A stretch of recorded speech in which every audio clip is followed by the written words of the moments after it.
fois, nous avons pu introduire le cours du droit du travail. Avant d'arriver là, on avait d'abord expliqué c'est quoi la notion du droit. Parce que nous avons le droit du travail. C'est quoi la notion du droit? Nous avons défini le droit comme l'ensemble des règles juridiques qui organisent la vie des hommes dans une société dont le respect de ce droit est garanti par l'autorité publique. L'autorité publique, c'est l'État. C'est l'État qui est le garant de l'autorité publique. Donc, c'est un droit comme tous autres droits. Le droit est comme je le dis souvent, c'est comme un arbre qui a des branches. La première branche, nous avons à droite le droit public et à gauche, nous avons le droit privé. Le droit public, c'est le droit qui organise l'État, le fonctionnement, notamment le fonctionnement de l'État, qui organise les relations entre l'État et qui organise le fonctionnement de l'État, les pouvoirs publics et les relations qui existent entre l'administration publique et les particuliers, que nous sommes les sujets de droit. Le droit privé de son côté, c'est le droit qui s'applique au rapport. C'est le droit qui s'applique au statut des particuliers, notamment nos rapports. Le rapport des sujets de droit, des personnes de droit privé. Alors, le droit du travail fait partie du droit privé. Le droit privé, une des branches du droit, qui a aussi des sous-branches. Nous avons le droit du travail, nous avons le droit des contrats, le droit des obligations, le droit des sociétés, le droit de la propriété électrique. Le premier jour, nous avons pu introduire le droit. Nous avons pu introduire le droit sur cours. Nous avons pu introduire sur cours.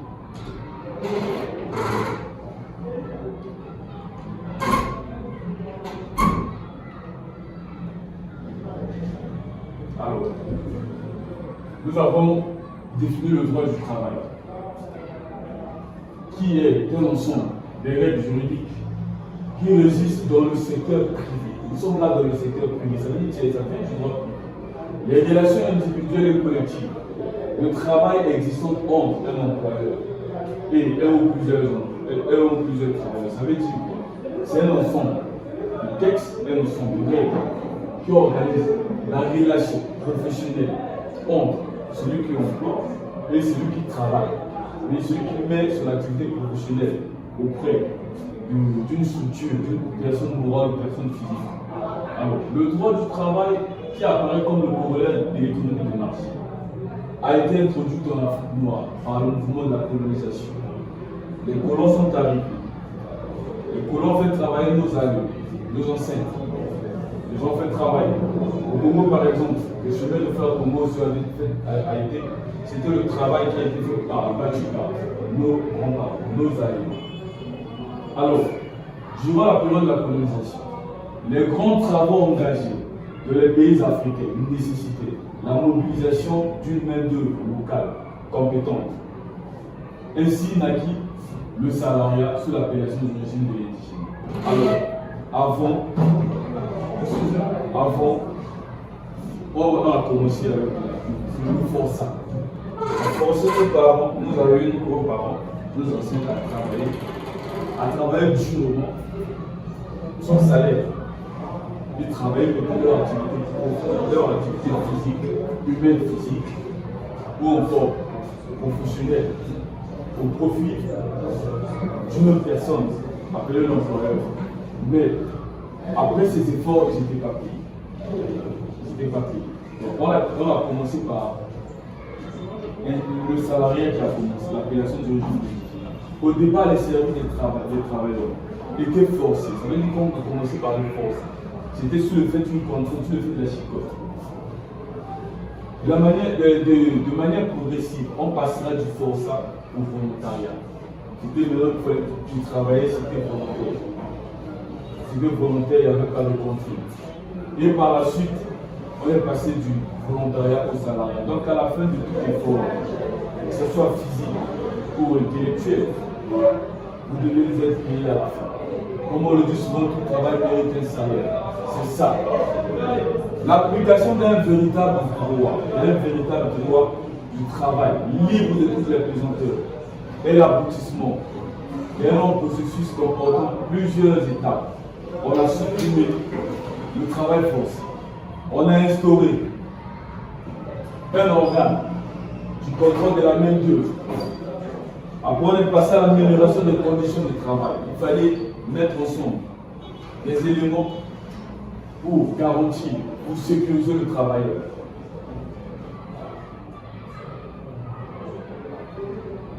Voilà.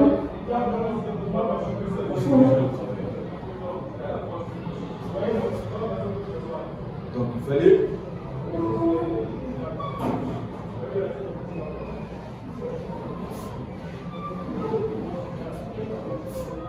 commencer par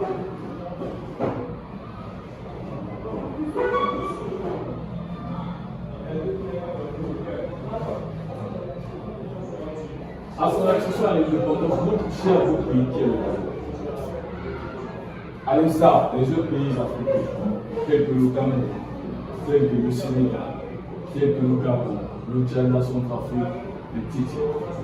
Ces pays-là ont hérité du code de travail d'outre-mer. C'est un code de travail élaboré par la France, un code de travail d'inspiration française qu'on nous a imposé à utiliser.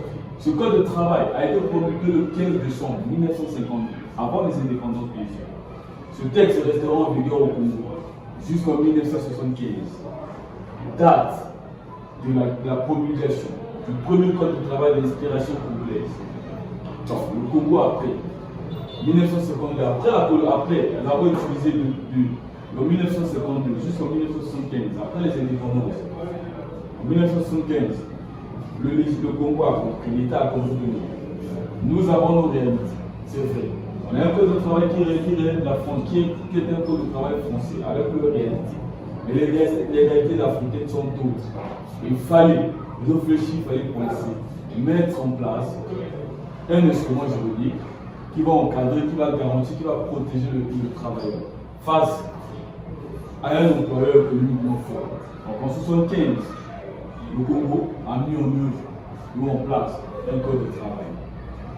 En 1975, date de la promulgation du premier code de travail d'inspiration congolaise, l'évolution législative a abouti à l'adoption de la loi numéro 45/75 du 15 mars 1975 portant le code du travail de la République populaire du Congo. Nous sommes en 1975. Ce texte restera en vigueur et constitue par conséquent le socle juridique de notre enseignement. Le socle juridique, c'est quoi? C'est une base, c'est une fondation. Comme lorsqu'on construit une maison, par exemple, on ne va pas commencer à élever les briques. Non, on doit commencer par une fondation. Parce que c'est la fondation qui va soutenir tout ce que nous allons mettre en œuvre. Voilà pourquoi on dit que le code du travail, c'est le socle, c'est la base, c'est une fondation. Une fondation juridique de notre enseignement. Le droit du travail, c'est l'inspiration du code du travail. Sans le code du travail, sans cet instrument juridique, on peut pas élaborer tout un droit du travail, c'est impossible. Voilà pourquoi on a pensé de le dire. Le code du travail, c'est le socle, c'est la base, c'est la fondation de notre enseignement. Maintenant, quelles sont les personnes qui sont assujetties par le droit du travail? Le droit du travail s'applique à qui? À quel type de personnes? Le champ d'application du code du travail est déterminé par son article 2. L'article 2 du code du travail de 1975. Il dit quoi? Il ressort de ce texte que le code de travail ne vise que les employeurs et les travailleurs du secteur privé. Et dans le secteur public, ça veut dire quoi? Ça veut dire que le code du travail ne s'applique que sur les relations professionnelles des employés qui travaillent dans le secteur privé, leurs relations contractuelles. C'est le code du travail qui s'applique. Et à côté, nous avons les fonctionnaires de l'État qui relèvent du droit privé. Ce sont les contractuels. Au Congo, par exemple, quand vous avez déjà dépassé 25 ans, c'est vrai, vous pouvez entrer à la fonction publique, mais vous ne bénéficiez pas du même régime que celui qui est entré à 18 ans ou à 20 ans. Pourquoi? Parce que celui qui est entré à 18 ou à 20 ans, il va bénéficier d'un certain nombre d'avantages, notamment le nombre d'enfants qu'il va ajouter et d'autres primes. Vous qui venez à 25 ans, c'est vrai, vous êtes fonctionnaire de l'État, oui, mais vous êtes sous le régime du droit privé. Lorsque vous avez un problème où vous avez une situation au niveau du service public, au niveau du service, on va vous appliquer les règles du droit. Lorsque vous et votre employeur, vous avez un contentieux, devant les institutions du travail, on va vous appliquer le droit privé, le code du travail, on va vous appliquer le régime général de la fonction publique. C'est ce texte-là qui organise l'accès à la fonction publique, l'organisation et tout. Voilà pourquoi le code du travail nous l'indique bien dans son article 2 qui vise que ce code du travail vise les employeurs et les travailleurs du secteur privé et dans le secteur public. Les contractuels, assimilés généralement dénommés agents de l'État, relevant du code du travail. Pour mieux comprendre cet enseignement, il importe, chers étudiants, de s'intéresser aux objectifs. Le droit du travail poursuit 4 objectifs ou 4 finalités. On les fait. La première finalité, c'est quoi? La protection du travail. Voilà pourquoi tout à l'heure je vous ai dit que l'inspiration, on a réfléchi, on a mis au mot réfléchi, il faut protéger le travailleur. Face à un employeur économiquement fort, il faut le protéger, il faut mettre les garde-fous. C'est ça le droit du travail. La protection d'abord du travailleur qui met son activité au profit de l'employeur et la garantie de la caisse sociale. La caisse sociale, notamment vous allez travailler tout au long de votre vie. C'est vrai, après, le travail vous devez aller à la retraite. Mais à la retraite, vous ne pouvez pas vous asseoir comme ça. Vous avez travaillé, vous devez cotiser. Votre employeur a l'obligation de vous affilier à la CNCS, qui est la Caisse nationale de la sécurité sociale. Cette caisse-là, à la fin de votre activité, quand vous serez mis à la retraite, cette caisse-là va commencer à vous payer en fonction de ce que vous avez cotisé tout au long de votre activité professionnelle. La stabilité politique, oui. Nous avons mis dans la stabilité politique et l'équilibre entre les intérêts des travailleurs et la sauvegarde de leur société. On va expliquer.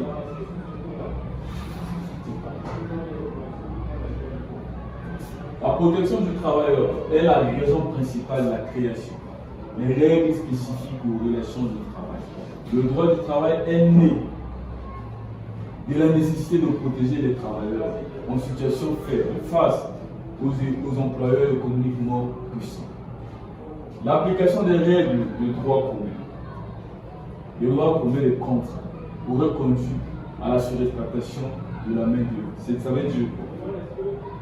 À l'époque où c'était l'état de nature, où chacun pouvait agir comme il voulait, faire travailler les autres, sans pour autant payer quelque chose à la fin.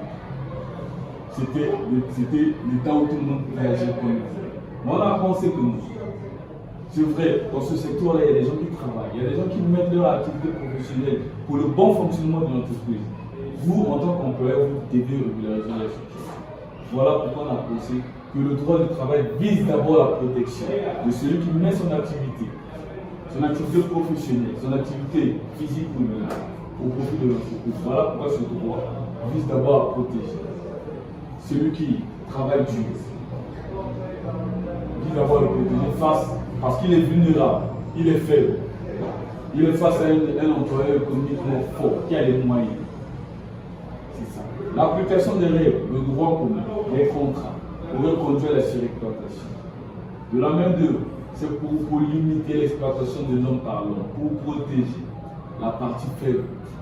Le législateur a mis en place des règles impératives qui s'appliquent à toute relation professionnelle, sans distinction d'aucune sorte. La paix en société. Vous savez que la paix, ce n'est pas seulement l'absence de la guerre. C'est vrai. C'est vrai, on le définit dans le dictionnaire que la paix, c'est l'absence de la guerre. Mais si vous n'avez pas la paix intérieure, vous ne pouvez pas facilement, vous ne pouvez pas être épargné.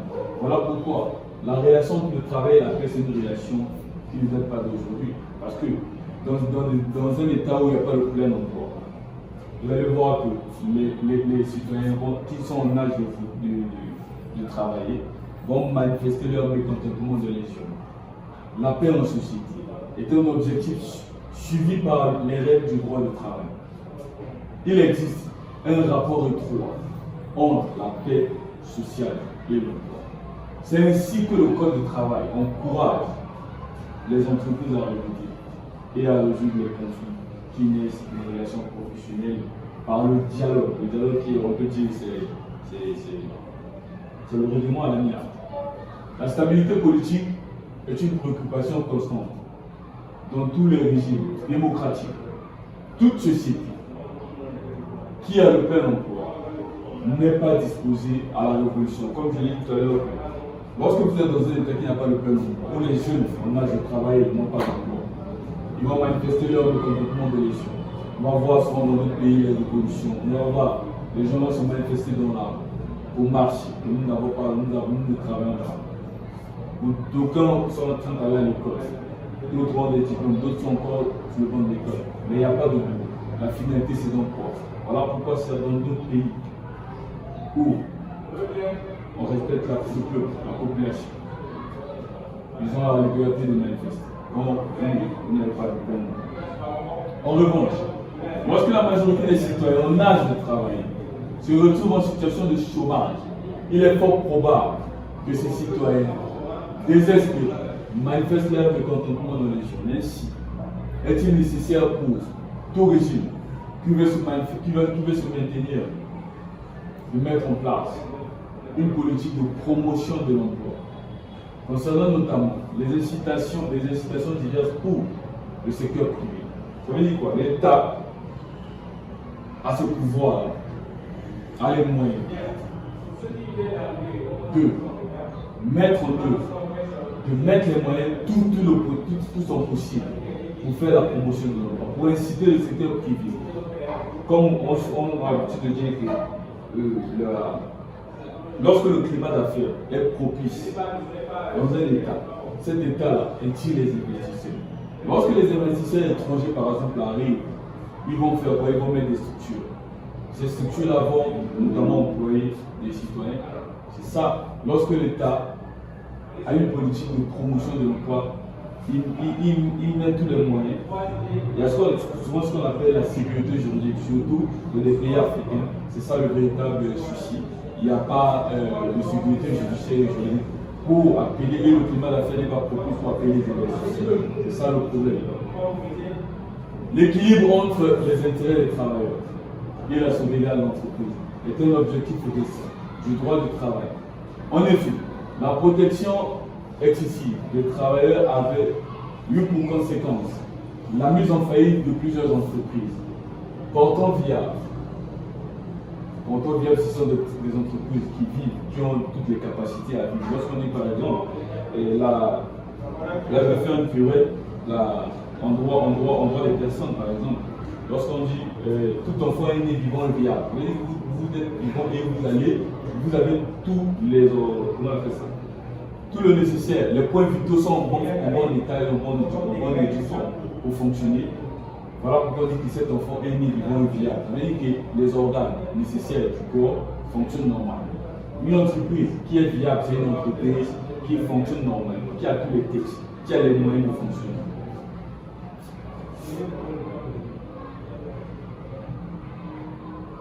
Voilà.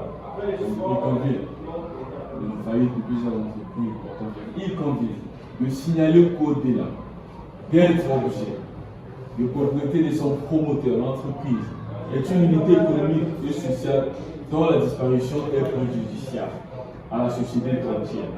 C'est pour tenir compte de cet impératif et concilier les intérêts en présence que le législateur moderne accorde plus de flexibilité dans la gestion de la main-d'œuvre et encadre le licenciement. Le Code du travail congolais est inscrit dans cette logique. Voilà. Le droit du travail, ce n'est pas un droit qui sort du dictionnaire. Ce n'est pas un droit qui n'a pas de source, non. Le véritable droit a une source. Le droit du travail comptable, il y a des sources internationales et des sources nationales. Les règles juridiques qui forment le droit du travail proviennent des sources internationales d'abord et des sources nationales. Les règles de nature internationale proviennent essentiellement de l'Organisation internationale du travail, créée par le traité de Versailles de 1919. Cette organisation, c'est une organisation des Nations Unies qui œuvre pour l'harmonisation des législations, ça veut dire des lois qui organisent le droit du travail des pays qui aussi. Ça veut dire que ces pays-là, leurs lois doivent être en harmonie avec les conventions qu'ils ont signées. Lorsque le droit du travail ou le code du travail n'est pas conforme avec la convention qu'ils ont signée, l'OIT, l'Organisation internationale du travail est là pour assurer que non. Mais sur cet État, votre État, cette loi-là n'est pas conforme à ce que vous avez signé. Nous avons pensé à mettre ensemble un ensemble de textes, de cadres juridiques pour organiser ce secteur. Vous devez être conforme, votre loi doit être conforme à cette convention. Parce que vous savez, dans l'ordre pyramidal de Hans Kelsen, lorsqu'il fait la théorie des lois, lorsqu'il fait la théorie de la hiérarchisation des lois, au premier plan, nous avons d'abord la Constitution. La Constitution qui est avant nous, qui est le sommet des sommets. Après la Constitution, nous avons des accords conventionnels et accords internationaux. Après, nous avons des lois, nous avons des règlements, nous avons la jurisprudence, nous avons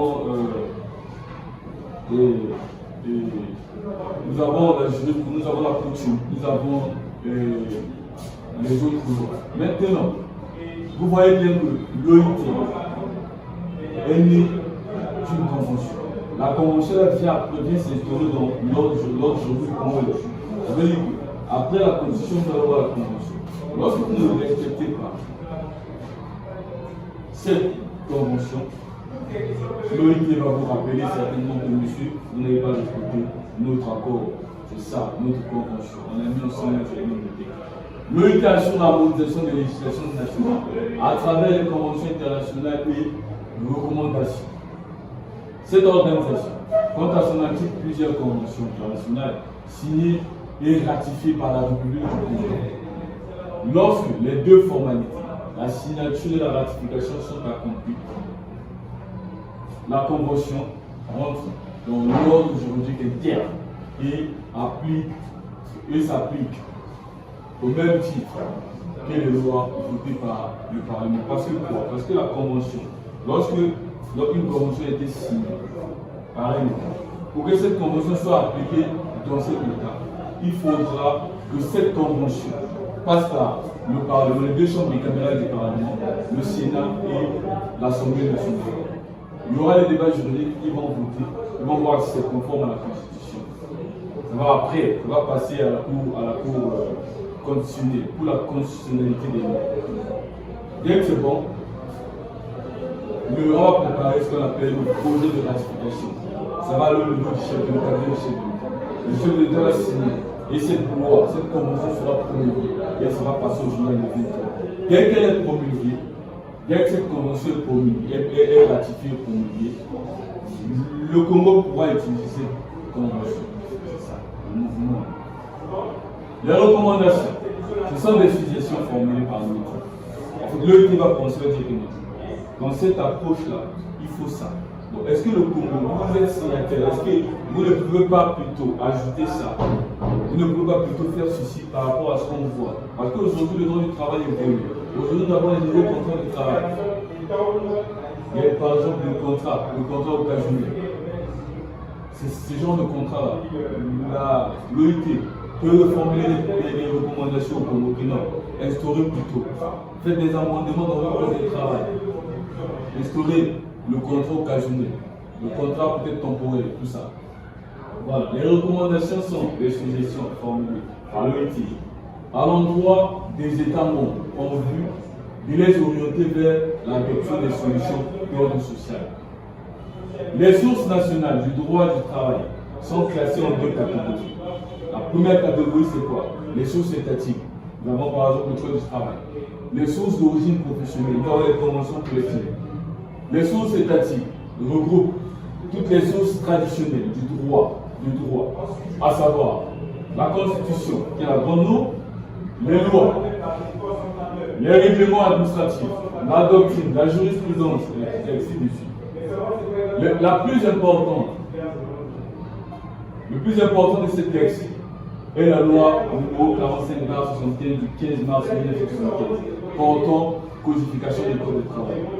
Cette loi est complétée par d'autres lois, des règlements relatifs, notamment aux prestations familiales, à la sécurité sociale et à la prévention et à la préparation des accidents de travail et des maladies professionnelles. Les sources professionnelles de droit du travail sont lesquelles? Nous avons les conventions collectives, nous avons l'accord collectif, nous avons le règlement intérieur de l'entreprise, nous avons le contrat individuel de travail et les usages du travail. La convention collective est un accord entre les représentants des travailleurs, qui sont les syndicats, et les représentants des employeurs en vue de régler les relations professionnelles. Elle a pour vocation à régir l'ensemble de la relation de travail, commission de recrutement, l'exécution des obligations, carrière professionnelle, la gestion de la carrière professionnelle, les avantages particuliers dans un secteur bien déterminé d'activité. À travers la convention collective, les professionnels adaptent les règles du droit du travail à leur activité. Généralement, les conventions collectives accordent plus d'avantages aux travailleurs que le code du travail.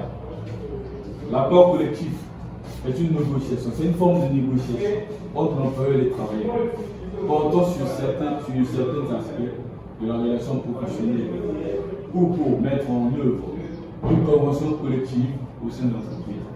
Convention, il convient plutôt d'étudier la conclusion du contrat, l'exécution du contrat du travail, les incidents à l'exécution du contrat de travail et la rupture du contrat de travail. Voilà les chapitres sur lesquels nous allons travailler, chers amis.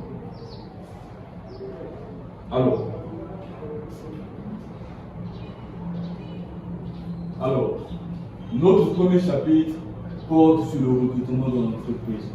Là-dedans, nous allons comprendre les règles juridiques qui organisent, le cadre juridique qui organise le recrutement. Comment est-ce que les entreprises font pour recruter? Est-ce que quelqu'un va arriver comme ça avec son dossier, il vient déposer un recrutement? Là, nous allons voir les règles qui organisent le recrutement. Comment est-ce que l'entreprise va procéder? Notamment, nous avons par exemple les contrats d'essai. Vous allez arriver en stage dans une entreprise, vous allez peut-être faire un stage de 6 mois, renouvelable. Et alors que l'entreprise comprend que non, vous avez des capacités, des aptitudes nécessaires pour travailler dans l'entreprise, l'entreprise va vous faire signer un contrat de travail. Voilà pourquoi nous avons pensé à intituler cette partie le recrutement de l'entreprise. Le recrutement de l'entreprise est matérialisé par la conclusion du contrat de travail. L'article 26 du Code du travail de 1975 le définit bien comme un contrat de travail comme un accord de volonté par lequel une personne s'engage à accomplir des actes matériels de nature professionnelle sous la direction et l'autorité d'une autre personne qui s'oblige à le payer. En contrepartie, une rémunération, généralement en argent appelé salaire. Ça veut dire quoi? Vous qui avez des aptitudes physiques, intellectuelles, vous voulez les mettre au service d'une entreprise, et alors que vous avez signé un contrat, ce contrat de travail devient votre loi, parce que la loi le dit bien. Le contrat, c'est la loi des parties. Les parties qui ont signé cette convention, le contrat devient votre loi. Vous devez marcher selon ce contrat. Voilà pourquoi l'article 26 de ce code de travail a su bien définir que le contrat de travail, c'est un accord de volonté. Est-ce que vous acceptez? C'est le consentement, le consensualisme, le principe du consensualisme. Lorsque vous acceptez de mettre votre activité auprès de l'entreprise, vous avez accepté d'être sous la direction ou sous l'autorité. Ça veut dire sous la direction, ça veut dire que l'employeur a le droit. Vous donnez les directives, vous donnez les orientations à suivre. Sous l'autorité védique, ça veut dire que vous devez le respecter. Vous devez respecter ces orientations. Dès lors que vous ne respectez pas ce qu'il vous dit, si par exemple vous vous comportez par les subordinations, vous vous comportez par les subordinations, automatiquement, ça constitue une faute de loi. Vous cédez licencié. Voilà pourquoi le Code de travail, dans son article 26, a su bien le dire que c'est un accord de volonté par lequel une personne s'engage à accomplir des actes matériels de nature professionnelle sous la direction et l'autorité d'une personne qui s'oblige à lui payer en contrepartie d'une rémunération générale en argent payé salaire. Vous travaillez, vous devez être payé. Vous devez travailler sous la direction, vous devez respecter les orientations de votre employeur. Vous devez le respecter également. À la fin, on va vous payer quelque chose. Vous va vous payer votre salaire, votre rémunération, qui est la contrepartie. Parce que ce contrat de travail, c'est un contrat. D'abord, qui est synalagmatique. C'est un contrat qui fait naître des obligations de part et d'autre. L'employeur a ses droits et ses obligations. L'employeur a ses droits et ses obligations. Vous devez les respecter. Ce contrat n'est pas à titre gratuit, ce n'est pas à titre honoré. Et c'est à titre honoré. Ça veut dire quoi? À la fin, un contrat à titre honoré, à la fin, vous devez être payé. Il n'est pas gratuit. Vous travaillez pour être payé. C'est ça.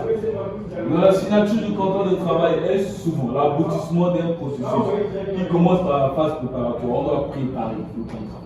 En droit congolais, cette phase préparation est encadrée par le législateur. Il convient d'étudier d'abord la préparation et la conclusion du contrat de travail, premièrement, et après,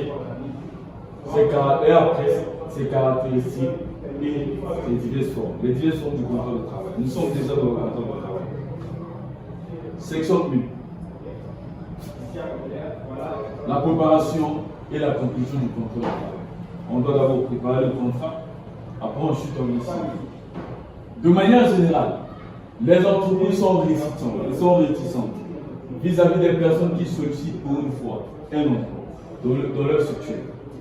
C'est pourquoi elles exigent aux chercheurs d'emploi de passer un temps au sein de leur entreprise qui leur permettrait d'apprécier leurs compétences professionnelles et capacités. Ça veut dire qu'on peut vous prendre pour un stage de 6 mois, renouvelable une fois, et que vous travaillez pendant le stage. Si l'employeur voit que vous avez des compétences professionnelles et capacités, des aptitudes qui vont dans le sens de l'entreprise, on peut vous faire signer une complainte contre le travail. Voilà pourquoi on parle de la préparation. Toutefois, cette période test n'est pas obligatoire. Et par conséquent, l'entreprise peut décider de recruter directement une personne à un poste.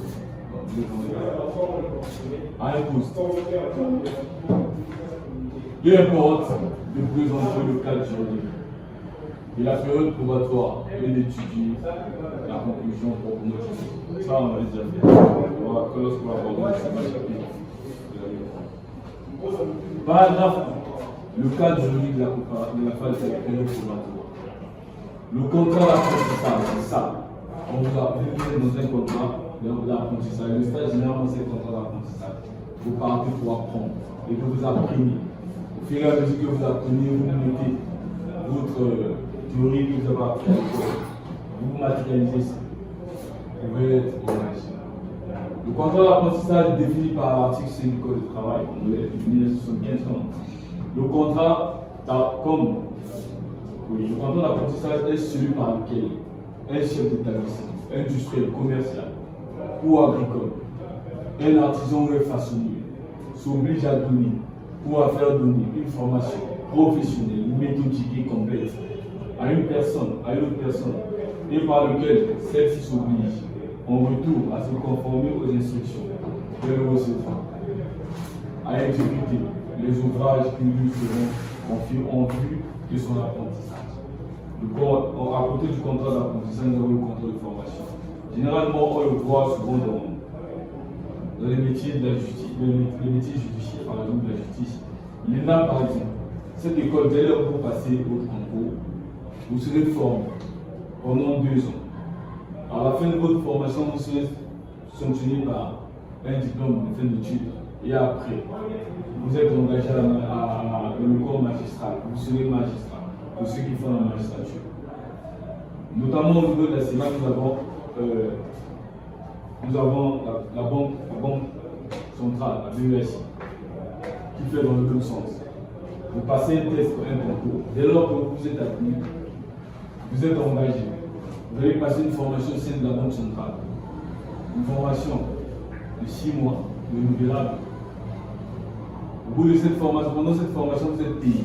Et à la fin, dès que vous avez les aptitudes, on comprend que vous pouvez travailler avec la banque, vous pouvez collaborer avec la banque. On vous fait signer un contrat de promotion, vous êtes déjà cadre. À côté la phase du cadre juridique, nous avons les conditions de formation du contrat de travail. Comment est-ce que le contrat de travail est formé? Nous avons les conditions de fond. Les conditions de fond, c'est les conditions qu'on ne peut pas voir, mais qu'on peut constater. Nous avons le consentement. Pour le côté du consentement, nous avons la capacité. Nous avons la capacité.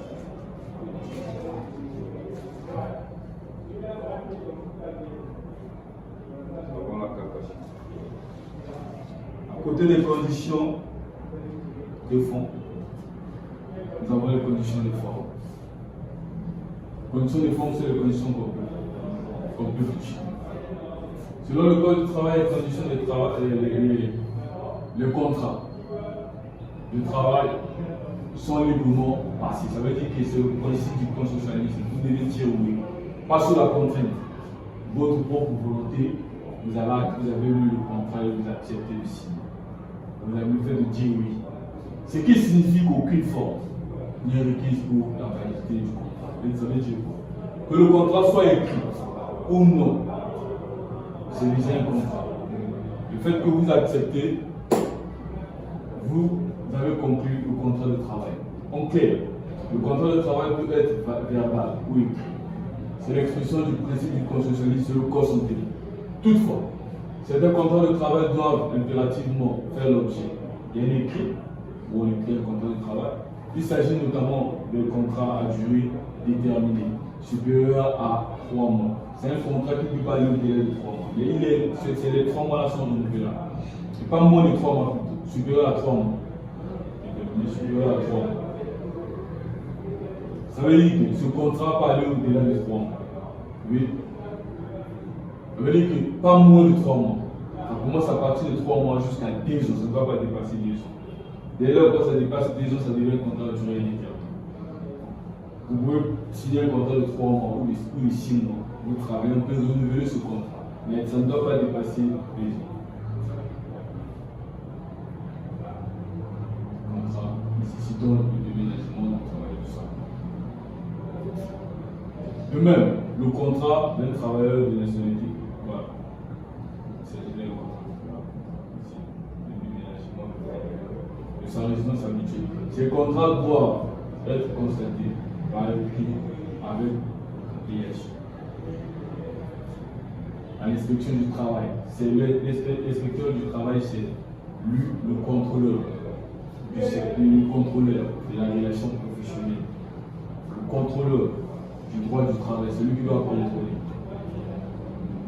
De même, le contrôle d'un travail de nationalité étrangère doit avant tout début d'exécution être visé par le ministre en charge du travail. La formalité du visa permet de contrôler l'utilisation de la main-d'œuvre étrangère. Lorsqu'il est saisi, le ministre est tenu de donner sa réponse dans le délai de 2 mois, à l'expiration duquel le visa est rebuté accordé. Section 2. Les caractéristiques du contrat de travail. Le contrat de travail est une convention par laquelle un travailleur s'engage à mettre son activité professionnelle sous l'autorité et la direction d'un employeur en contrepartie d'une rémunération, qu'on appelle souvent le salaire. Ce contrat présente une caractéristique, c'est une seule caractéristique principale et plusieurs caractéristiques secondaires. On va commencer par les caractéristiques secondaires. Le contrat de travail est intitulé personnel. Ça veut dire quoi? En considération de la personne partie. C'est la personne qui a signé, soit l'employeur ou l'employeur qui doit exécuter ce contrat. Dès lors que vous ne pouvez pas le faire, si vous voulez, en principe, c'est d'abord vous. Mais si vous voulez vous faire remplacer, vous devez demander l'autorisation de votre employeur. S'il accepte, c'est bon. S'il n'accepte pas, c'est vous-même. Donc voilà pourquoi on dit qu'il est en principe intitulé personnel. Cela signifie qu'il est conclu à titre personnel, en considération de la personne du travailleur et de l'employeur. Donc, ça veut dire quoi? Lorsque vous voulez signer ce contrat, vous devez vous représenter vous-même. Si vous voulez vous faire subroger, vous devez demander l'autorisation de votre employeur. Par conséquent, le travailleur ne peut se faire remplacer à son poste par un ami ou un membre de la famille sans l'autorisation préalable de l'employeur.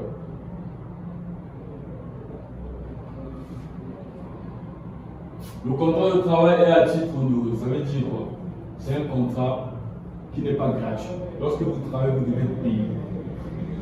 La prestation du travailleur est obligatoirement rémunérée par l'employeur qui en profite. On doit vous payer.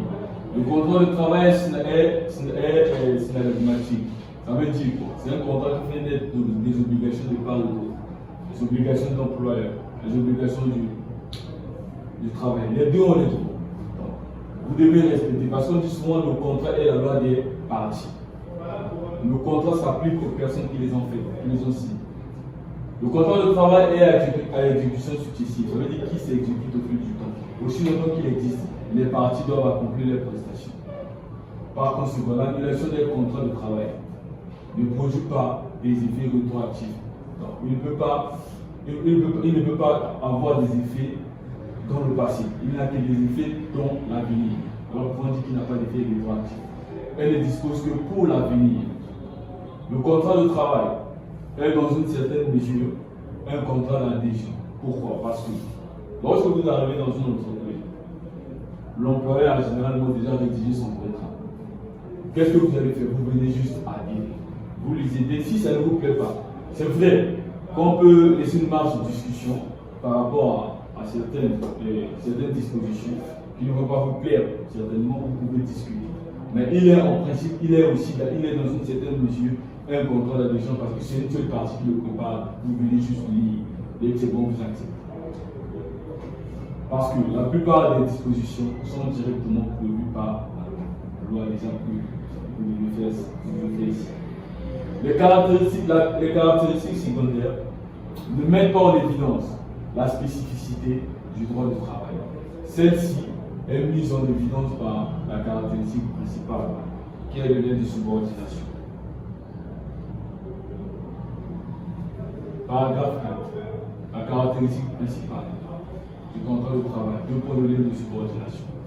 Lorsqu'on a parlé, vous devez travailler sous l'autorité de l'employeur, c'est ça le lien de subordination. L'article 26 du Code de travail, qui définit le contrat de travail, fait ressortir trois éléments essentiels. Le travail, d'abord, premier élément. Second élément, c'est le salaire. Et après, c'est le lien de subordination. Voilà pourquoi il dit qu'il y a une convention par laquelle une personne s'engage à mettre son activité professionnelle sous la direction de l'autorité d'une autre personne. Déjà, on voit le travail, on voit déjà le lien de subordination. Et à la fin, c'est le salaire. En ce qui concerne le dernier élément, le Code de travail dispose que le salarié accomplit sa prestation sous l'autorité et la direction de l'employeur. En clair, le travailleur est placé sous les ordres de l'employeur et doit exécuter sa tâche conformément aux instructions reçues de ce dernier. La subordination du travail est à la fois juridique et économique. En vertu de la subordination juridique, l'employeur est habilité à donner des instructions au travailleur qui, à son tour, est tenu ici conforme. Dans le même sens, l'employeur gère la carrière du travailleur au sein de l'entreprise et il est habilité à infliger des sanctions disciplinaires aux travailleurs en cas de faute. La désobéissance ou les subordinations à l'employeur est une faute lourde, motif légitime du licenciement. Dès lors que vous insultez vos employeurs, dès lors que vous ne respectez pas ces orientations ou ces directives, automatiquement, cette faute-là constitue une faute lourde. La faute lourde, c'est une faute légitime. On ne doit pas discuter pour le licenciement. Dès lors qu'on vous licencie sur le fait d'une faute lourde, vous n'aurez pas d'indemnités qui sont rattachées au licenciement. C'est le licenciement direct. Il n'y a même pas de délai de préavis à respecter. Il n'y a pas de, comment on appelle ça? Il n'y a pas de mise à pied ou d'avertissement verbal. Parce qu'à côté d'une faute lourde, on a d'abord une faute simple. La faute simple, dès lors qu'on constate que c'est une faute simple, ça peut être un retard, on doit vous avertir, répéter, on doit vous avertir. Après, deux avertissements verbaux. Vous allez certainement formuler des explications. Dès lors que ça continue. l'employeur va vous donner une mise à pied. Après la mise à pied, on doit respecter le délai. Dès le délai que le délai est bon, l'employeur va vous restaurer, va vous prendre votre service. En vertu de la subordination économique, le travailleur vit essentiellement de son salaire, qui est la contrepartie de sa prestation au sein de l'entreprise. Section 3. Les formes de contrat de travail. Paragraphe 1. Les formes classiques ou atypiques du contrat de travail. Le contrat de travail à durée déterminée. Il comporte deux variantes. Il s'agit d'un contrat dont la durée est librement fixée par les deux parties. Au moment de sa conclusion, ça veut dire que les parties ont prévu de travailler pendant une certaine durée. Ça peut être 3 mois, ça peut être 6 mois, ça peut être une année. Donc, vous avez prévu de travailler pendant une certaine période. Le contrat doit exister seulement cette période-là. Mais ce contrat peut être renouvelable. Voilà pourquoi on a souvent le dit la durée maximale de ce contrat est de 2 ans renouvelable. Le contrat de travail à durée déterminée désigne le contrat de travail dont les termes c'est arrivé à la fin. Ça veut dire que la période est déjà prévue. Elle est déterminée par la survenance d'un événement futur et certain. Ça veut dire qu'on travaille pour une période.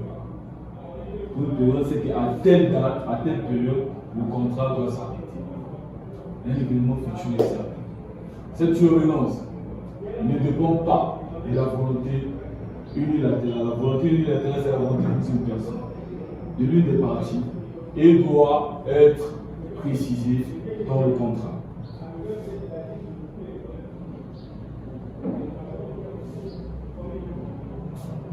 B.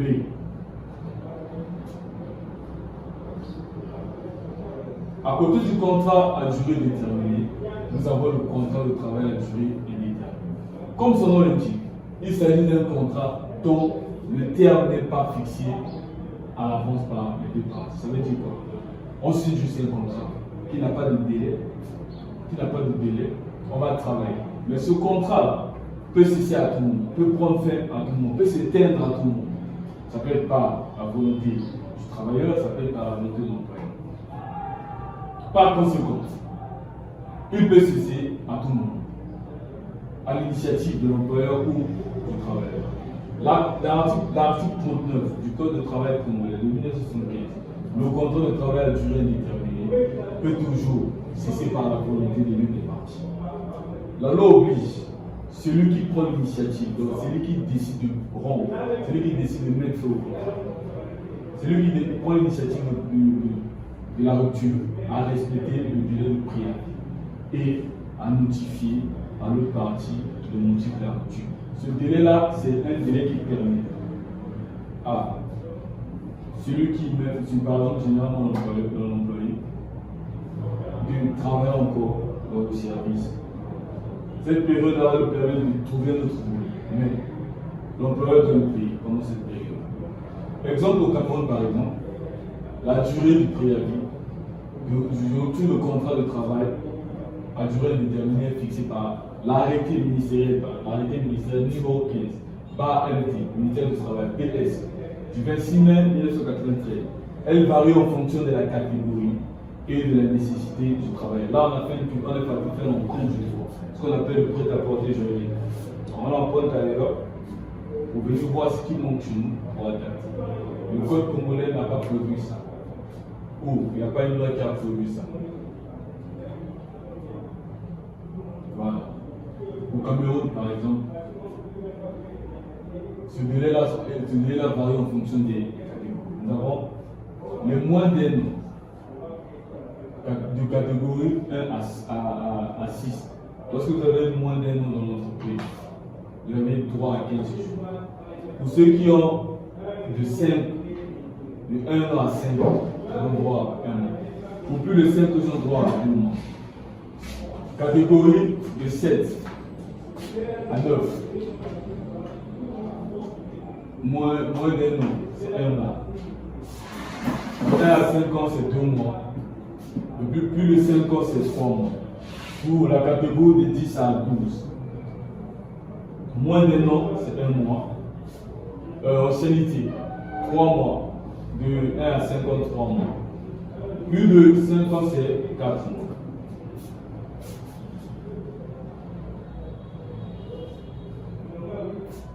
Voilà. C'est ça le Cameroun a mis cet ensemble. Voilà. La particularité du droit du travail, la particularité plutôt du contrat de travail à durée indéterminée réside dans le droit de résiliation unilatérale reconnu aux parties contractantes. Chaque partie peut décider de mettre fin à ce contrat. L'employeur peut licencier le travailleur à tout moment, tout comme le travailleur est libre de démissionner sous réserve du respect du délai de à côté des contrats atypiques classiques. Ce sont des contrats nouveaux qui accordent à l'employeur plus de solliciter pour la gestion de la main-d'œuvre.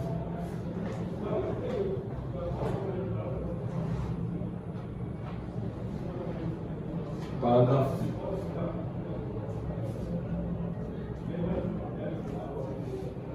Voilà. Les contrats atypiques de travail. La rigidité des contrats classiques de travail a poussé les entreprises à développer d'autres formes de contrats de travail qui sont aujourd'hui reconnus et réglementés par le Code du travail. Il s'agit du contrat d'apprentissage, du contrat saisonnier, du contrat occasionnel et du contrat temporaire. Le contrat d'apprentissage, nous avons défini au départ. Le contrat d'apprentissage est établi en tenant compte des usages et coutumes de la profession. Il contient en particulier le nom, le prénom, l'âge, la profession, le domicile du maître. Pour la raison sociale, c'est le nom de l'entreprise. Les noms, prénom, âge, domicile de l'apprenti. Si l'apprenti est mineur, les noms, prénom, profession et domicile de ses parents, de son tuteur ou de la personne autorisée par les parents, ou leur défaut, ou à leur défaut par le juge d'instance.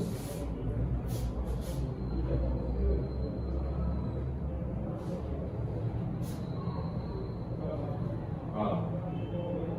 Les parties doivent mentionner également la date et la durée du contrat. Celle-ci fixée comprenant aux usages de la profession ne pourra excéder 4 ans. Sont à mentionner également les conditions de rémunération, de nourriture et de logement de l'apprenti doivent y figurer dans les dispositions contractuelles d'éducation de la profession qui seront enseignées à l'apprenti. Éventuellement, l'indication des cours professionnels que le chef d'établissement s'engage à faire suivre à l'apprenti, soit dans l'établissement, soit au dehors. Le contrat d'apprentissage doit être compté par un écrit. À peine de nullité, je veux dire qu'il doit éventuellement être écrit. Lorsqu'il doit écrit ce contrat est nul.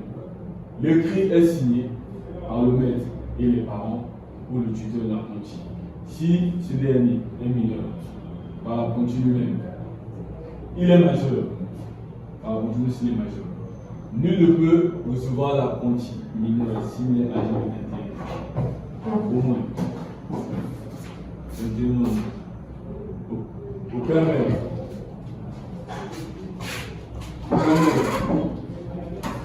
S'il vit en famille ou en communauté, ne peut loger son domicile personnel. Voilà. C'est encore là. Ça existe encore. Ça marche. À côté du contrat d'apprentissage, nous avons le contrat temporaire.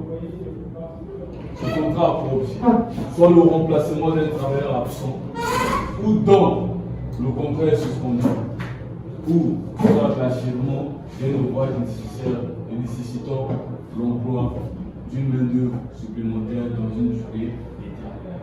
Ça veut dire que ce contrat-là, l'objectif du contrat temporaire, c'est le remplacement d'un travailleur qui est absent, qui est malade, ou dont le contrat est suspendu. Le contrat peut être suspendu, on appelle quelqu'un pour venir accomplir cette tâche-là à sa place. Ou soit l'achèvement d'un ouvrage nécessitant l'emploi d'une main-d'œuvre supplémentaire. Sa durée maximale est de 3 mois, renouvelable une seule fois. Le contrat à durée temporaire est généralement utilisé en cas de congé, de maternité, de maladie ou de garde à vue du travail. Après, nous avons le contrat occasionnel, permet de résorber un accroissement conjoncturel et imprévu des activités d'entreprise ou de réaliser des travaux d'urgence ou prévenir des accidents imminents. Mais c'est facile. Ce n'est pas un accident imminent, organiser des mesures de sauvetage ou procéder à la réparation de matériel, d'installation ou de bâtiment. Sa durée maximale est de 15 jours, renouvelable une seule fois par an.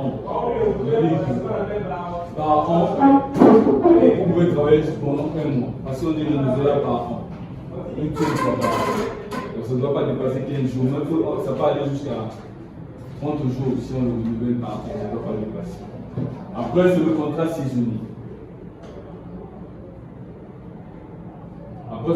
saisonnier. Il est lié à la nature cyclique ou climatique des activités de l'entreprise. Sa durée maximale est de 6 mois, renouvelable chaque année, suivant les besoins de l'entreprise. Cette forme de contrat est appropriée aux activités agricoles. Les formes atypiques de contrat de travail facilitent la gestion de l'entreprise parce qu'elle apporte une grande souplesse dans l'utilisation des ressources humaines dans le chef d'entreprise. Voilà. Mesdames et messieurs, voici, nous sommes arrivés au terme du premier chapitre. Nous allons maintenant aborder le second chapitre qui porte sur l'exécution du contrat de travail. C'est ça, je l'avais dit là. Voilà. L'exécution du contrat de travail. Voilà. Là déjà, nous sommes dans une phase où le contrat était déjà signé. Aussi longtemps que nous savons que le contrat fait des obligations, des droits et des obligations, de part et d'autre, nous sommes là, le contrat est déjà signé, les parties doivent exécuter le contrat. Comment est-ce qu'ils doivent exécuter le contrat? Alors pourquoi nous avons su bien le dire, le contrat de travail est par essence un contrat synalmatique parce qu'il crée les droits et obligations à l'égard des deux parties contractantes. Ainsi, il convient d'étudier l'exécution du contrat de travail par l'employeur, qui est le premier contractant, et son exécution par le travail qui est le second contractant. Par exemple, comment c'est là que nous sommes arrivés. En fait, je voulais vous donner le cours, mais pas pour ce n'est pas la clé là. Vous allez d'abord sur l'explication de son nom, on va trouver une solution. C'est bien. Vous allez l'écrire. Vous ne savez pas. Voilà. Section, la première section. L'exécution du contrat de travail par l'employeur.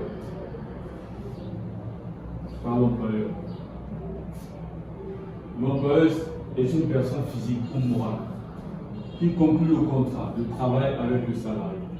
Il peut s'agir d'un établissement ou d'une société. Lorsque l'employeur est une personne morale, il est représenté par les actes, il est représenté dans les actes de la vie civile par le chef d'entreprise qui agit en ce lieu et cas. Ce dernier est nécessairement une personne physique. Il peut s'agir du PDG ou du DG, des sociétés à responsabilité limitée qui sont des SA, les sociétés anonymes qui sont des SA et les sociétés en nom collectif, les SNC. Les droits et les devoirs de l'employeur sont ainsi exercés par le chef de l'entreprise.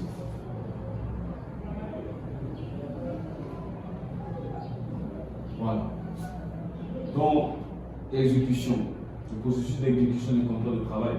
Nous allons voir les pouvoirs. Quels sont les pouvoirs du chef d'entreprise? Parce qu'il ne doit pas, son pouvoir est bien limité.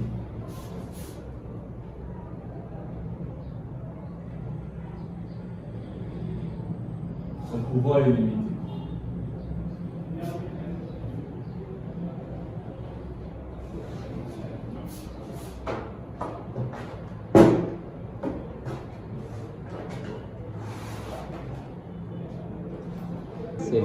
chapitre 2, l'exécution du contrat de travail. Ça veut dire, ici nous sommes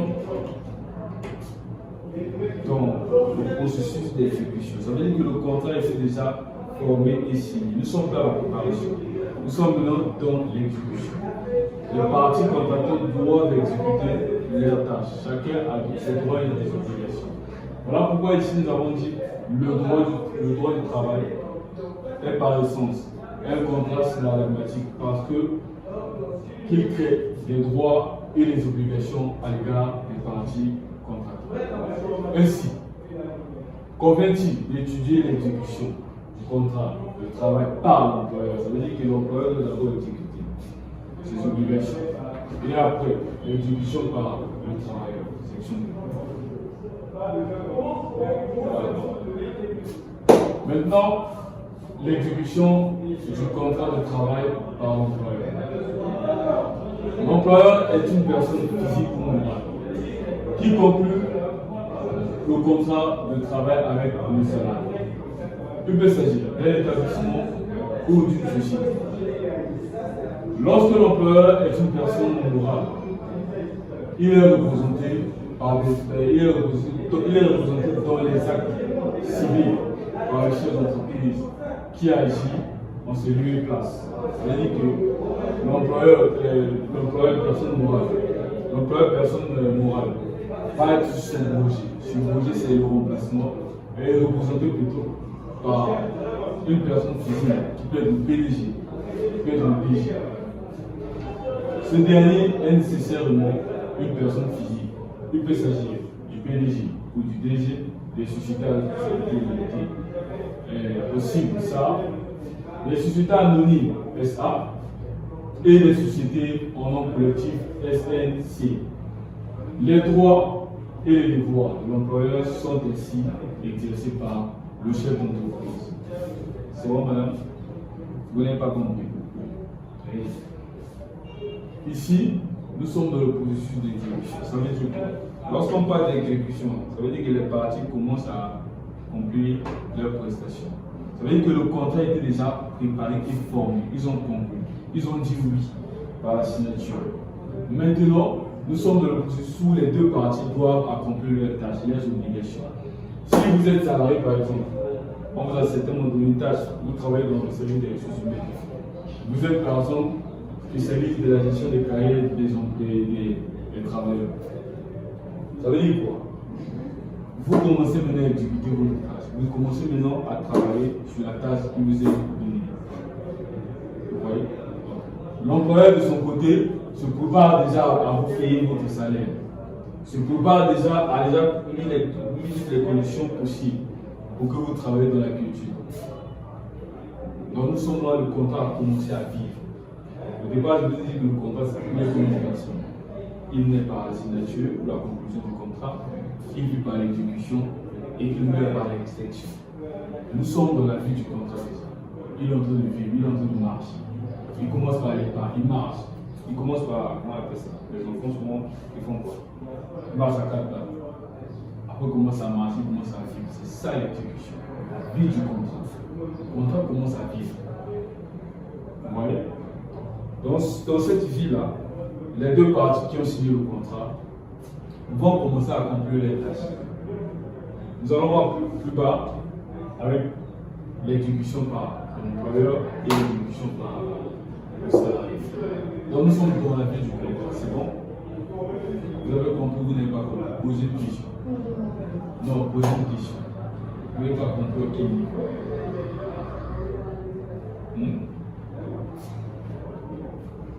À quel niveau?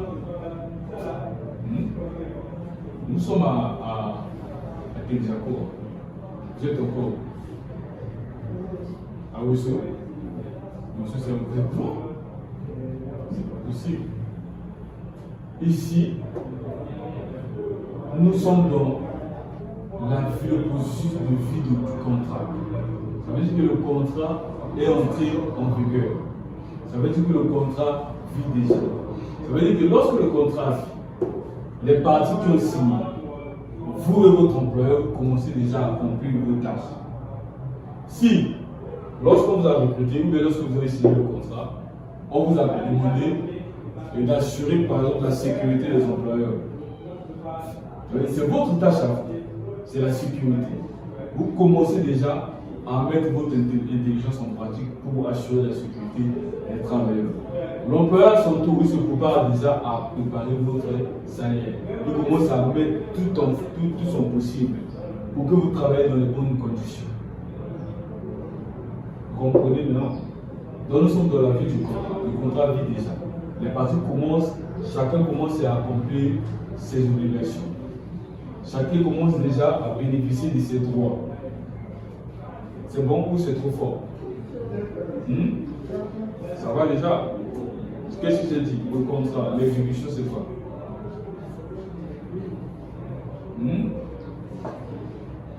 Voilà, vous avez l'impression. C'est ça. C'est ça le problème. Lorsque c'est par contre, c'est là où vous mettez des mots. Ça passe à l'autre, top positif. Alors,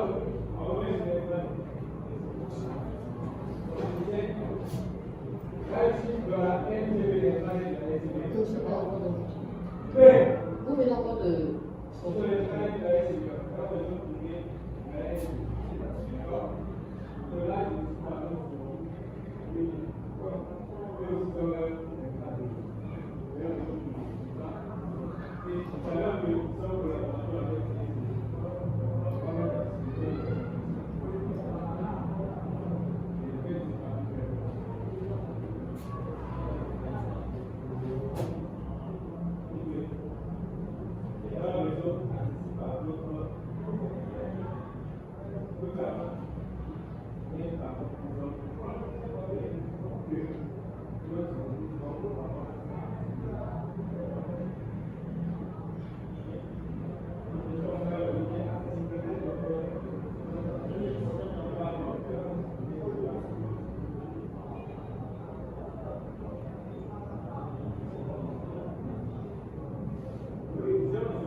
Voilà. L'exécution du contrat de travail par l'employeur. C'est là où l'employeur va commencer à exécuter la tâche qui lui a été confiée. C'est là où l'employeur commence déjà à mettre tout en œuvre pour que le travail travaille dans les bonnes conditions. C'est là où le travail commence à mettre les moyens possibles pour que l'employeur exécute sa tâche dans les conditions qu'il faut. Il commence à préparer généralement le salaire de l'autre. Il a mis en place le logement de l'autre. Il a mis tout pour que le travail travaille dans les bonnes conditions. Le travail peut travailler dans les bonnes conditions. L'employeur est une personne physique ou morale qui conclut le contrat de travail avec le salarié. Il peut s'agir d'un établissement ou d'une société. Ça veut dire que l'employeur, personne morale, c'est une structure. Ça peut être une société, ça peut être un établissement. Lorsque l'employeur est une personne morale, ça veut dire que lorsque c'est une société, la société ne peut pas parler. La société ne peut pas se déplacer pour signer un contrat. La société ne peut pas dire. C'est certainement une personne qui est le chef d'entreprise qui doit représenter la société. On appelle ça le mouvement de la subrogation. Vous subrogez avec vous subrogez votre entreprise. Ça veut dire que l'employeur, personne morale, se fait remplacer par une personne physique qui est le chef d'entreprise. Notamment, on peut parler du DG, on peut parler du PDG. On va le remplacer l'entreprise pour exécuter le contrat. Parce qu'une personne morale ne peut pas exécuter le contrat, c'est impossible, la société ne peut pas exécuter le contrat. C'est le chef d'entreprise qui va le faire à sa place. C'est ça, non? Vous avez compris, non? D'accord, on passe à pouvoir. Maintenant, le chef d'entreprise, dans sa mission d'exécution, il a des pouvoirs. Parce que si on ne limite pas ses pouvoirs, il va parfois abuser. Voilà pourquoi on cadre son pouvoir. Les pouvoirs du chef.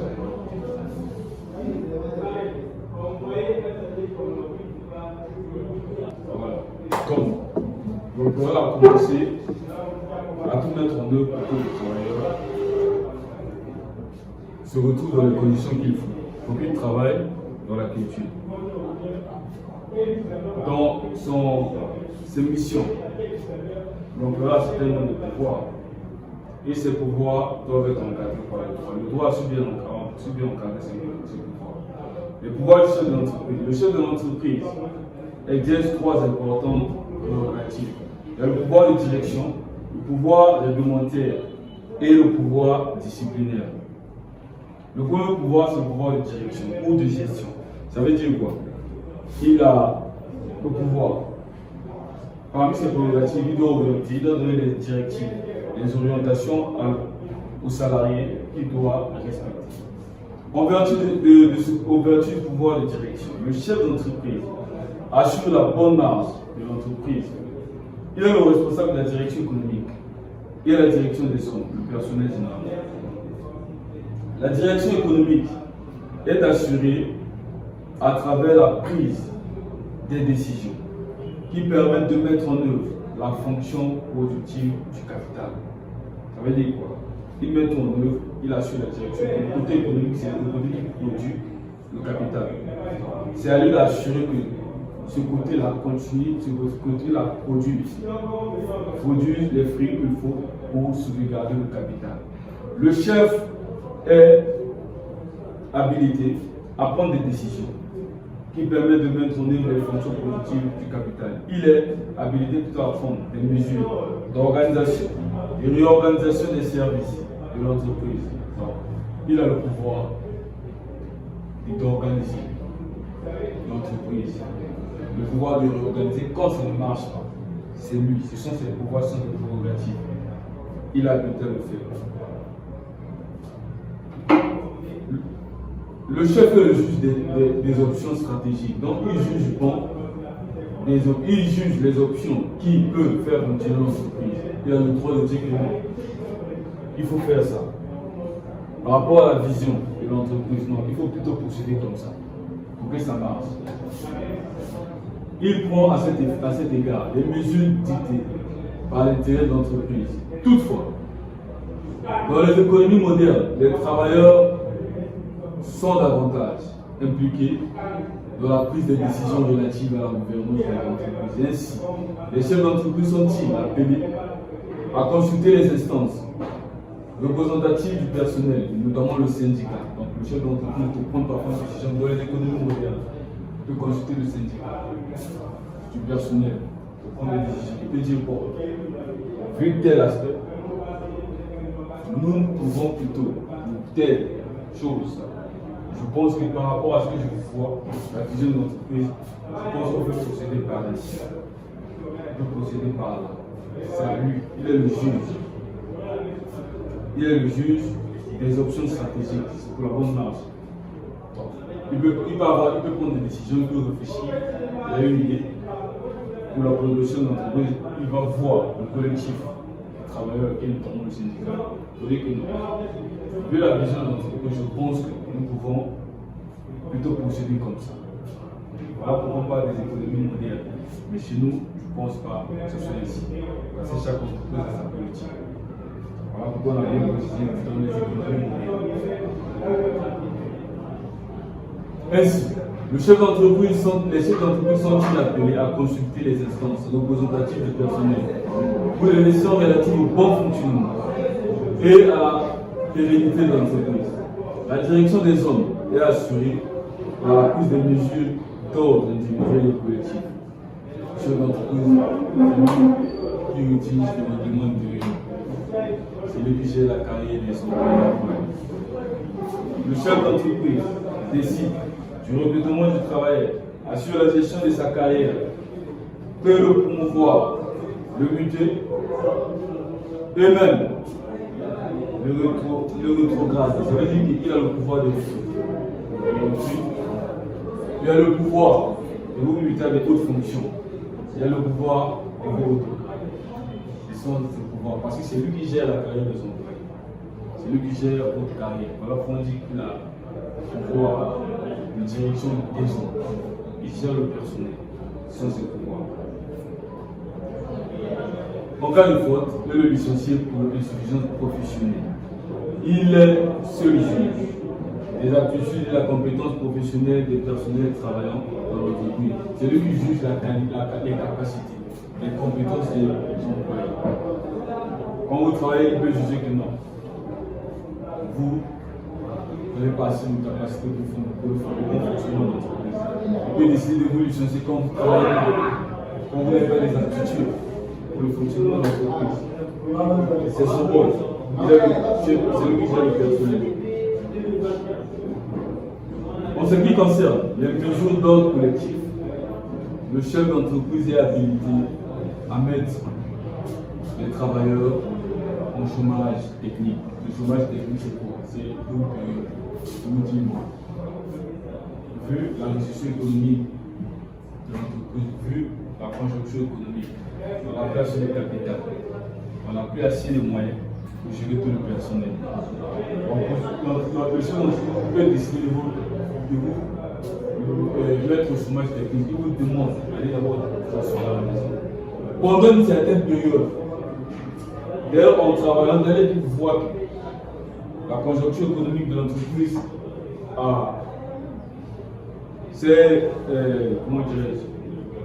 repris, l'économie de l'entreprise a repris sa forme, que le capital fonctionne normalement comme avant, on fait appel. Et c'est ça, on appelle ça chômage technique. Mais on va vous créer des indemnités qui vont avec.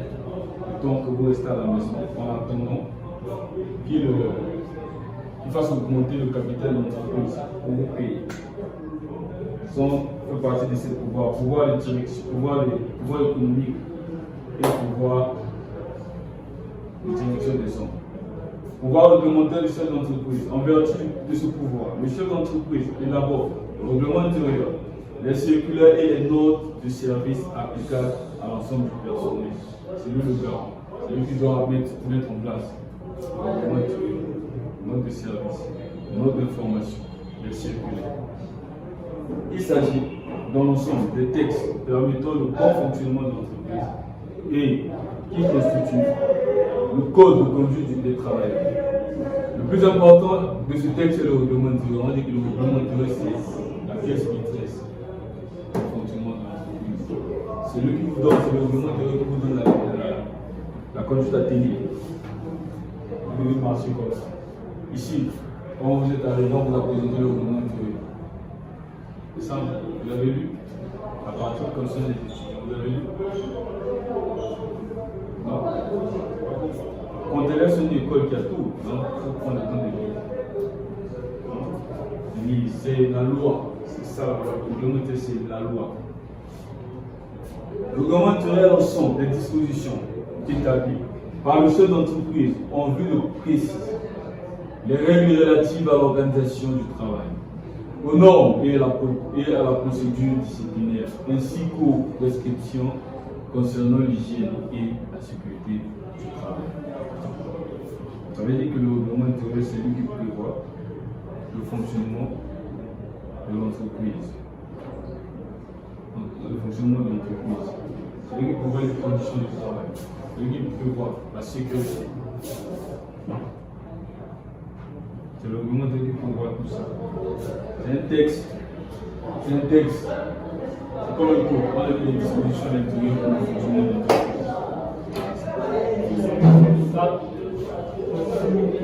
C'est le pouvoir disciplinaire. C'est la troisième année.